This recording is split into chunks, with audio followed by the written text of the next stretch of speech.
Saya mengenal Haksu Cicaeng sebagai pribadi yang luar biasa, ramah, penuh kasih, dan loyalitas serta menjadi pejuang di dalam melestarikan dan mengembangkan agama Konghucu. Saya mengenal beliau sebagai seorang yang lebih mengutamakan kepentingan agama daripada kepentingan keluarga. Saya pernah mendengar bahwa istri beliau, almarhumah Ibu Jeong Yohua, mengatakan kalau Haksu Cicaeng itu bukan miliknya pribadi, tetapi milik masyarakat yang membutuhkan.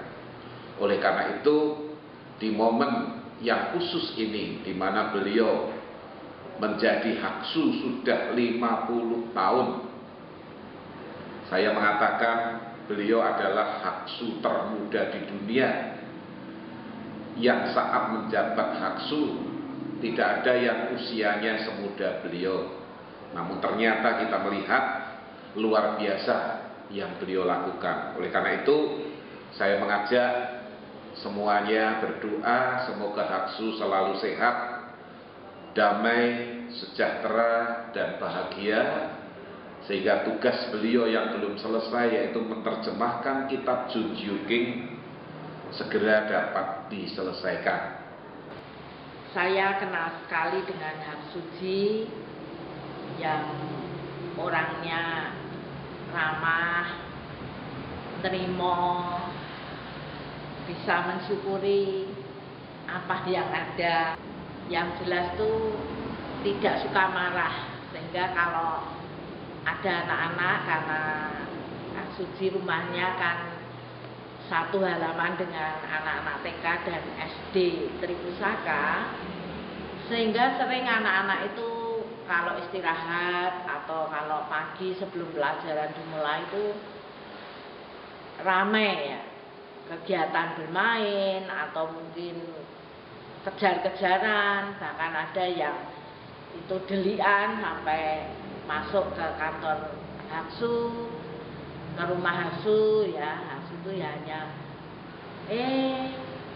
mainan apa itu, kadang apa namanya diingatkan, awas lu ya kalau di bawah meja nanti kalau kejeduk kepalanya, itu sambil tertawa.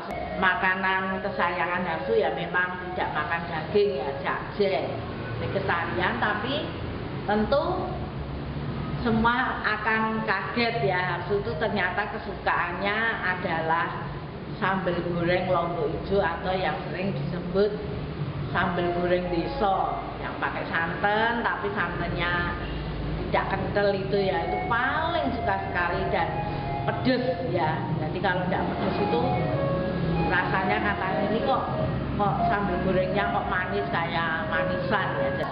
Haksu Ji ini juga punya hobi atau kesenangan tuh nyetel wayang kulit.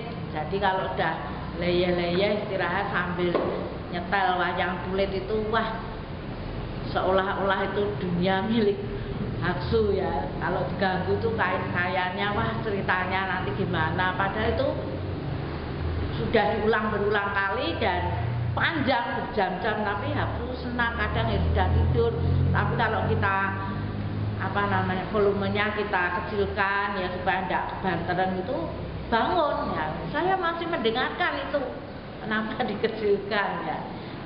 Saya mengenal Haksu itu pertama kali ketika saya sekolah di Tripusaka. Kebetulan saya murid SMP Tripusaka dan SMA.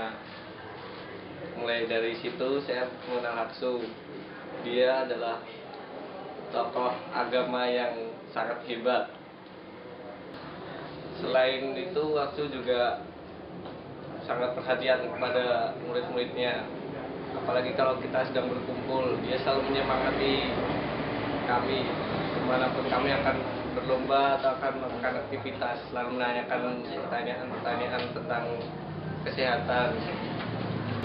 Saya mengenal Haksu karena saya bermain bareng di Tripusaka. Salah satu hal yang saya ingat dari Haksu adalah tiap trip saya mempunyai barongsai baru dan tukar-tukar baru, pasti selalu mentiang barongsainya.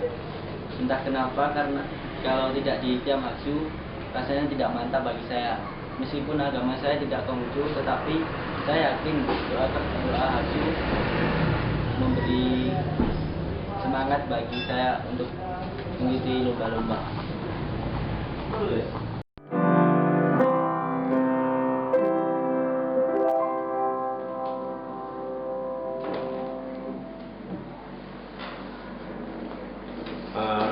Lagu Tinggi Langit ini termasuk salah satu lagu dari karya-karya Kiai Haksuci, ya, dan termasuk salah satu lagu favoritnya, ya, yang merupakan salah satu karya Haksu sejak dia masih muda.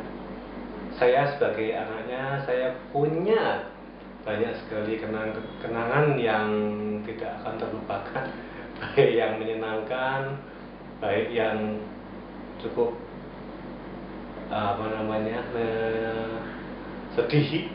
Tapi setelah saya tambah tua, itu bukan suatu kenangan yang sebenarnya sangat lucu. Kalau kepribadian Haksu, ya, yang buat saya sebagai anaknya, itu terus terang kepribadiannya yang memang cenderung untuk pendiam, tidak terlalu banyak campur tangan, mungkin hampir sama dengan orang tua pada umumnya. Biasanya yang lebih banyak kontak kepada anak itu biasanya memang ibu, dan kebetulan sekali sebagai Haksu atau sebagai Syekh memang tugasnya tidak bisa 100% untuk keluarga. Ya, paling di keluarga tuh mungkin kalau dalam kurun waktu setelah yang saya masih kecil, itu mungkin waktu untuk keluarga itu mungkin paling hanya 5%. Yang 95% itu semua untuk agama.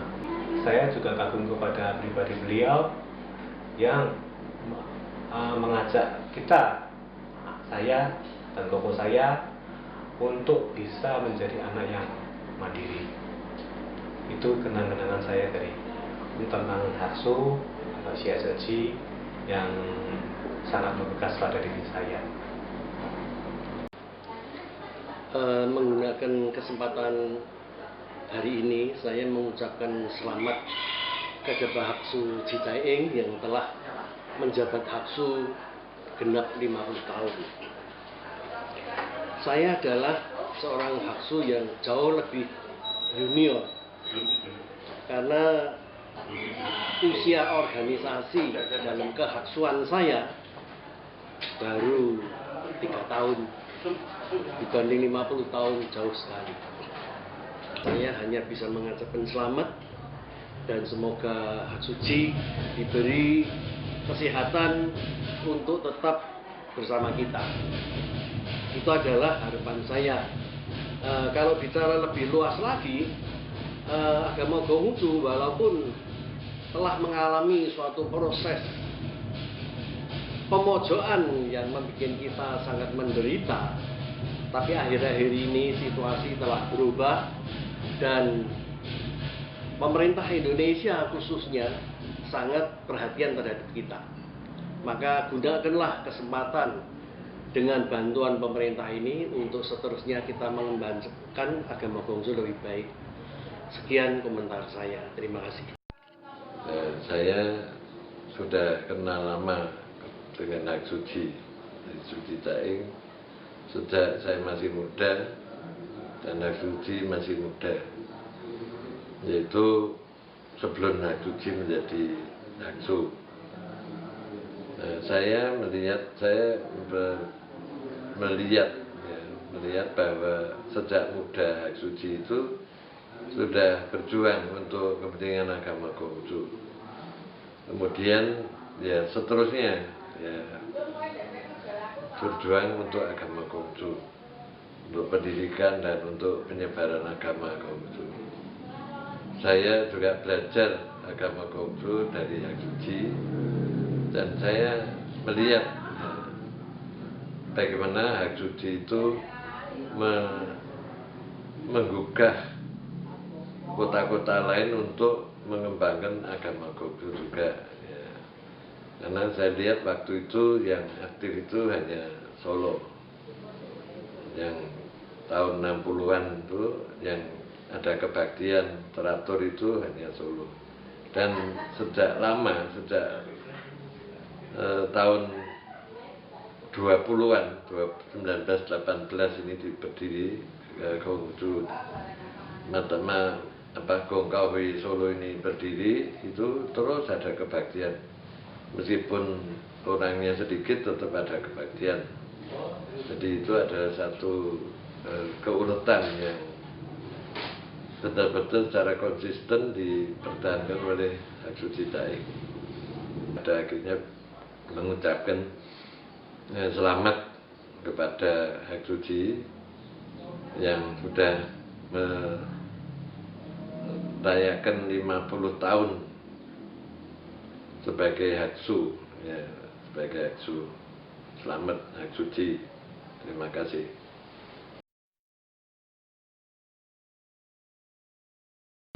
Lebih pandai dari orang tua kita.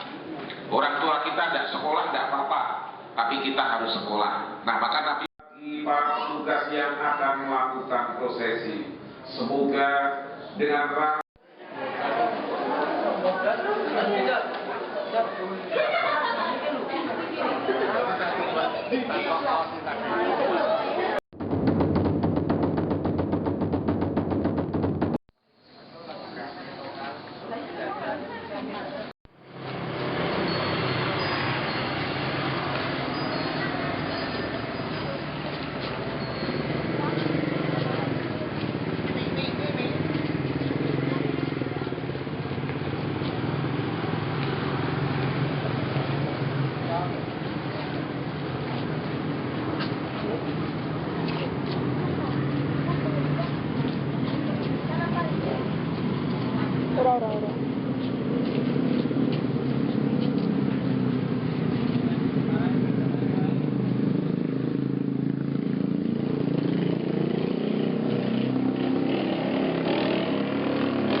si Pak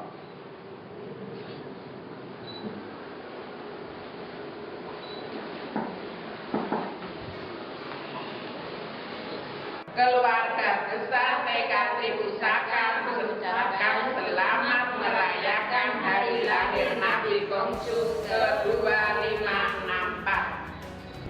Selamat merayakan hari lahir Nabi Konghucu ke-2564. 95 tahun Makin Solo. Happy 95th anniversary to Makin Solo. Selamat ulang tahun ke-50 Haksu Cicaeng menjabat sebagai Haksu. Selamat adalah Nabi ke-2564. Semoga ajaran Konghucu kita bisa lebih maju. Dan 50 tahun Bakti Suci Haksu Cicaeng. Semoga kita bisa lebih meneladani semangat Haksu Cicaeng dan bisa meneruskannya. Serta 95 tahun Makin Solo. Semoga Makin Solo bisa lebih maju lagi dan tetap jaya. Saya sebagai perwakilan Makin Solo. Terima kasih. saya mengucapkan selamat merayakan Ci Sengtan hari lahir Nabi Konghucu yang ke-2564 tahun. Selamat untuk Bapak Haksu Cicaeng dengan jabatan Haksunya selama 50 tahun dan selamat untuk Majelis Agama Konghucu Indonesia atau Gongko Solo yang tahun ini genap 95. Kyobi.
Acara akan segera dimulai. Kepada petugas pendamping ini dari Krian ya, Tojin Go Gyok Moe dan Tojin Yesika supaya menempatkan diri di depan altar Nabi. Tojin yang terkasih, mari bersama mengawali acara pada sore hari ini dengan mengadakan sembahyang dan doa pembukaan, dilanjutkan pengucapan 8 keimanan yang akan dipimpin langsung oleh Wense Aji Chandra. Para hadirin kami mohon untuk bangkit berdiri. Xian